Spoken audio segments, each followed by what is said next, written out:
تو چلیے سنتے ہیں آج ایک ناقابل یقین کہانی۔ شام کے ملکجے اندھیرے کو رات تھپکیاں دیتی ہوئی آگے ہی آگے بڑھ رہی تھی۔ سردیوں کا موسم تھا اور ہلکی ہلکی ہوا چل رہی تھی۔ میری گاڑی بہت سلو سپیڈ سے وحشت ناک پگڈنڈیوں سے گزر رہی تھی۔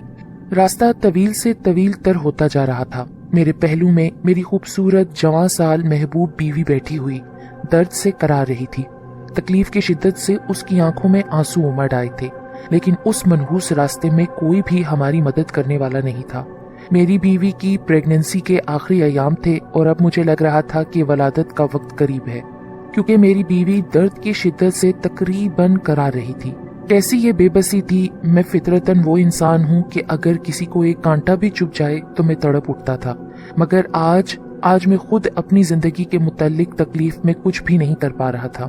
میری اور میری بیوی تانیہ کی شادی لو میرج سے ہوئی تھی، جس پر ہمارے گھر والے ہم سے تقریباً ناراض ہی تھے۔ انہوں نے ہماری ضد کے آگے ہتھیار پھینک کر ہماری شادی کروائی تھی۔ میں اور تانیہ سمجھتے تھے کہ شادی کے بعد سب ٹھیک ہو جائے گا، لیکن یہ ہماری خام خیالی تھی۔ شادی کے بعد میری امی کا تانیہ کے ساتھ رویہ روایتی ساس سے بھی بڑھ کر بہت سخت تھا۔ تانیہ کی ہر بات پر میری امی ناک بھو چڑھاتی رہتی تھیں۔ صبح سے لے کر شام تک تانیہ کولوں کے بیل کی طرح کام کرتی رہی، لیکن میرے گھر والے تانیہ کی ہر بات ہر کام میں نقص نکالتے، اسے برا بھلا کہتے اور طرح طرح کے نفرت اور حقارت امیز القاب سے نوازتے رہتے تھے۔ تانیہ ہر بات میری وجہ سے برداشت کرتی اور کسی بھی صورت وہ مجھے کوئی شکایت نہیں کرتی تھی، اور نہ ہی مجھے میری امی کے سلوک کا کوئی تانا دیتی تھی، بلکہ ہر بات کو خندہ پیشانی سے برداشت کرتی اور مجھے بھی برداشت کرنے کی تلقین کرتی تھی۔ میرے گھر والوں کی طرح تانیہ کی فیملی بھی مجھے اپنا پسندیدہ داماد نہیں سمجھتی تھی۔ جب تانیہ کو چھوڑنے کے لیے میں اس کے گھر جاتا تو تانیہ کی امی کبھی بیٹھنے کا مروتاً بھی نہیں پوچھتی تھی۔ اگر انہیں یہ خوف نہ ہوتا کہ تانیہ خودکشی کر لے گی یا میرے ساتھ بھاگ کر ان کی عزت کو داغدار کر دے گی تو وہ کبھی ہماری شادی نہ ہونے دیتی۔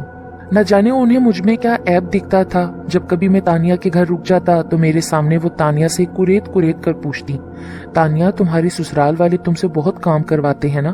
میں تو کہتی ہوں لات ماراؤ ایسے سسرال والوں کو، خدا کی قسم ایسے لوگ میں نے کبھی نہیں دیکھے، وغیرہ وغیرہ، اور ان کی باتوں سے میں خون کا گھونٹ پی کر رہ جاتا۔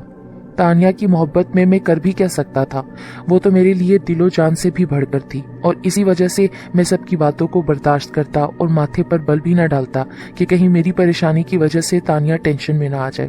اگر 2 سال سے ہماری شادی قائم تھی تو میرے اور تانیہ کی برداشت کی وجہ سے ہی قائم تھی۔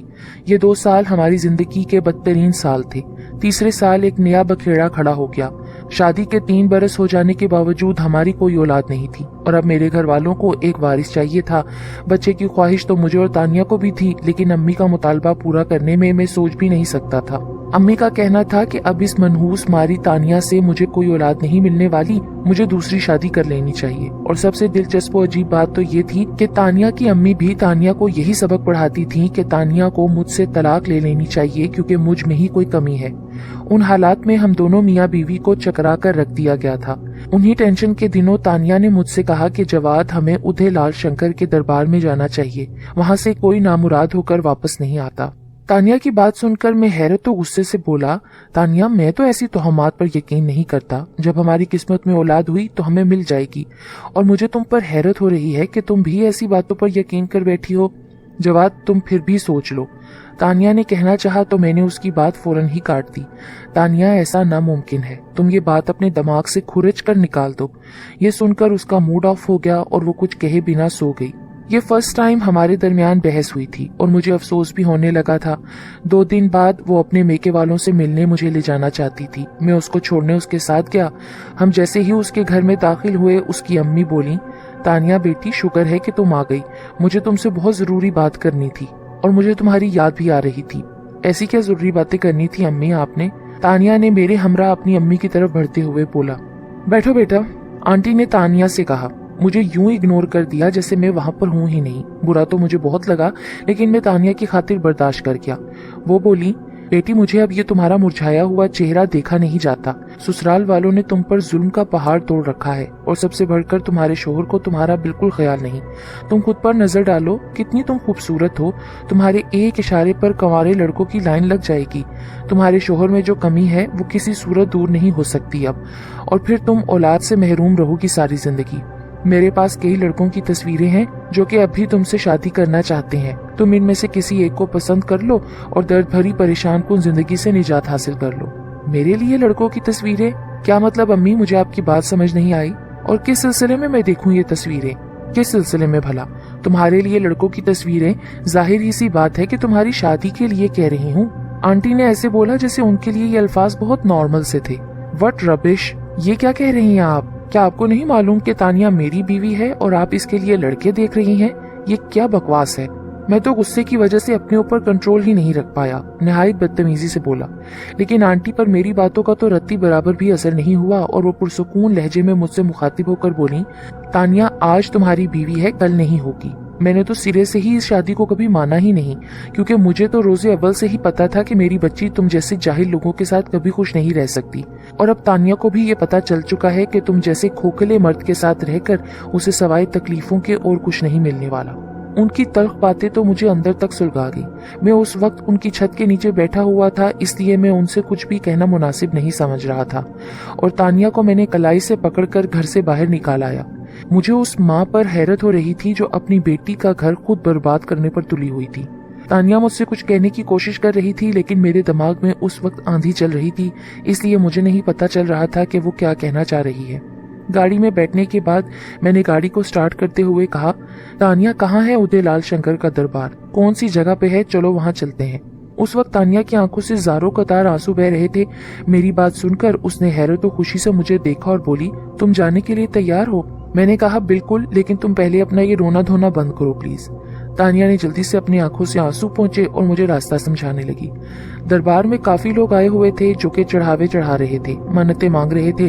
میں نے بھی 1000 کا چڑھاوا چڑھایا اور تانیہ نے وہاں دعا کی اور کوئی منت مانگی اور دربار سے ایک چٹکی مٹی اٹھا کر کھائی. پھر میں اور تانیہ واپس آ گئے. گھر میں میری امی نے شور مچایا ہوا تھا، لو جی اب ان لوگوں کو سیر سپاٹوں کی پڑی ہوئی ہے، گھر کی ذمہ داریوں کا کوئی احساس نہیں ہے. اب میں ان بڈھی ہڈیوں سے اس گھر کا کام کروں؟ ایک بیٹا خدا نے دیا اور وہ بھی جورو کا غلام.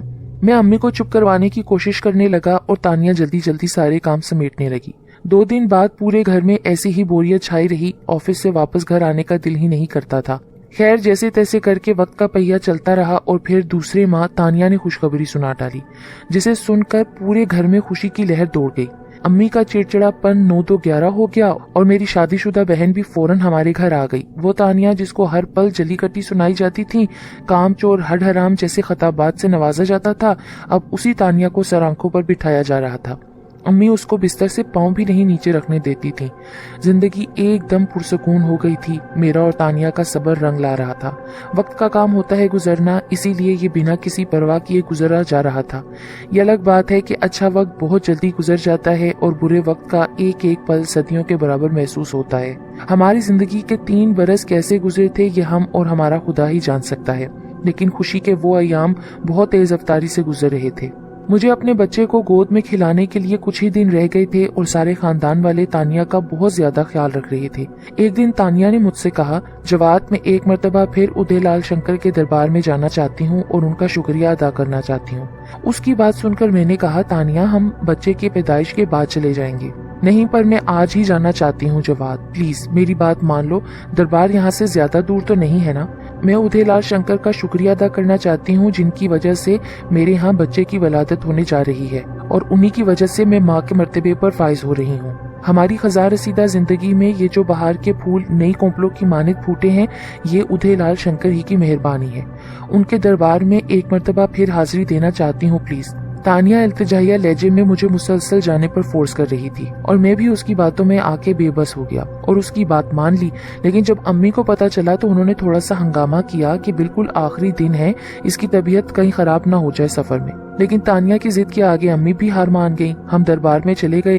وہاں پہلے کی طرح تانیہ نے وہاں کی مٹی کھائی، پھر اپنے اور اپنے ہونے والے بچے کی صحت کے لیے منت مانی. جس وقت ہم وہاں سے نکلے تھے اس وقت عصر کا وقت تھا، لیکن جیسے ہی ہم تھوڑا آگے آئے تو آسمان پر کالے بادل چھا گئے اور شام سے بھی پہلے رات کا سما ہو گیا.